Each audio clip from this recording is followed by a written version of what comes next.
আজকে বিএনপির সন্ত্রাসীরা আমাদের উপর অতর্কিত হামলা চালিয়েছে। তারা ইট পাটকেল নিয়ে এই যে আমাদের একজন রাসেলকে মাথা ফাটিয়ে ফেলেছে।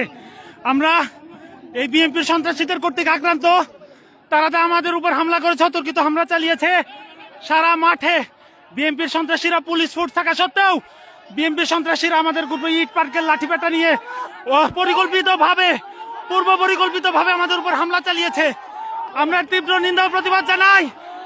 আমরা প্রশাসনের কাছে, সরকারের কাছে এই হামলার জন্য এই যে দেখুন এখনো হামলা চলমান আছে আমাদের সমর্থকদের উপর। এই যে দেখুন চেয়ার ভেঙে চুরে চুরমার করে ফেলেছে সন্ত্রাসীরা। চেয়ার ভেঙে চুরে আজকের প্রোগ্রাম পুরো পন্ডুল করে দিয়েছে। অতর্কিত ভাবে তারা সন্ত্রাসী কায়দায় দেশীয় অস্ত্রশস্ত্র নিয়ে হামলা চালিয়েছে।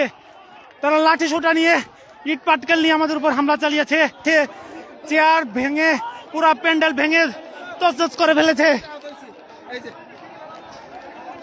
করে ফেলেছে। আমরা এমনকি এই প্রশাসন আমাদের প্রার্থীর পর্যন্ত নিরাপত্তা দিতে ব্যর্থ হয়েছে। এই প্রশাসনের অধীনে কিভাবে আমরা সুষ্ঠু নির্বাচন প্রত্যাশা করি?